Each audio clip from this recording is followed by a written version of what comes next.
आमच्या सगळे मुद्दे शिवसेनेनं स्वीकारलेले आहे। पेरणी ते कापणीपर्यंत सगळे कामं MRGS मध्ये घ्यावं। हमी भावामध्ये ज्या सुधारणा आहेत त्या करण्यासाठी लढण्याची गरज आहे। लाडक्या बहिणीमधल्या विधवा बहिणी मात्र तशाच कोरड्या आहे। दिव्यांगांचं मंत्रालय स्थापित केलं शिंदे साहेबांना, पण त्याचं बळकटीकरण झालं नाही। या सगळे मुद्दे मान्य झाल्यानंतरच हा निर्णय घेतो आहे। बच्चू कडूचं काम राहील प्रामाणिकपणे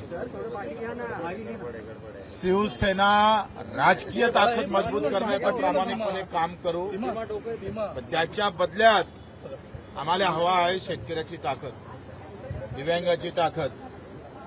त्याच्याबद्दल कुठलाही समझोता होणार नाही। शिंदे साहेबांच्या नेतृत्वामध्ये दिव्यांग मंत्रालय उभं राहिलं तर ते बळकटीकरणासाठी प्रयत्न झाला पाहिजे। शेतकऱ्याच्या लढाईमध्ये एक इंचही फरक पडणार नाही।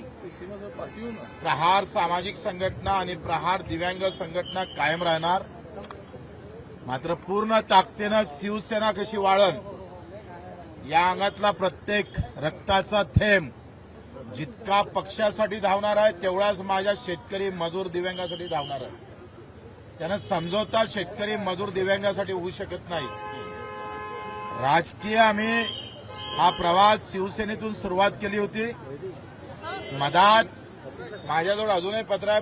बाळासाहेब ठाकरे साहेबांना आम्ही मान्य बाळासाहेबांना आम्ही पत्र लिहिलं होतं का कर्जमाफी करावं, आणि काही मुद्दे तेव्हा कापसाच्या भावासंदर्भात आम्ही हा राजीनामा दिला होता।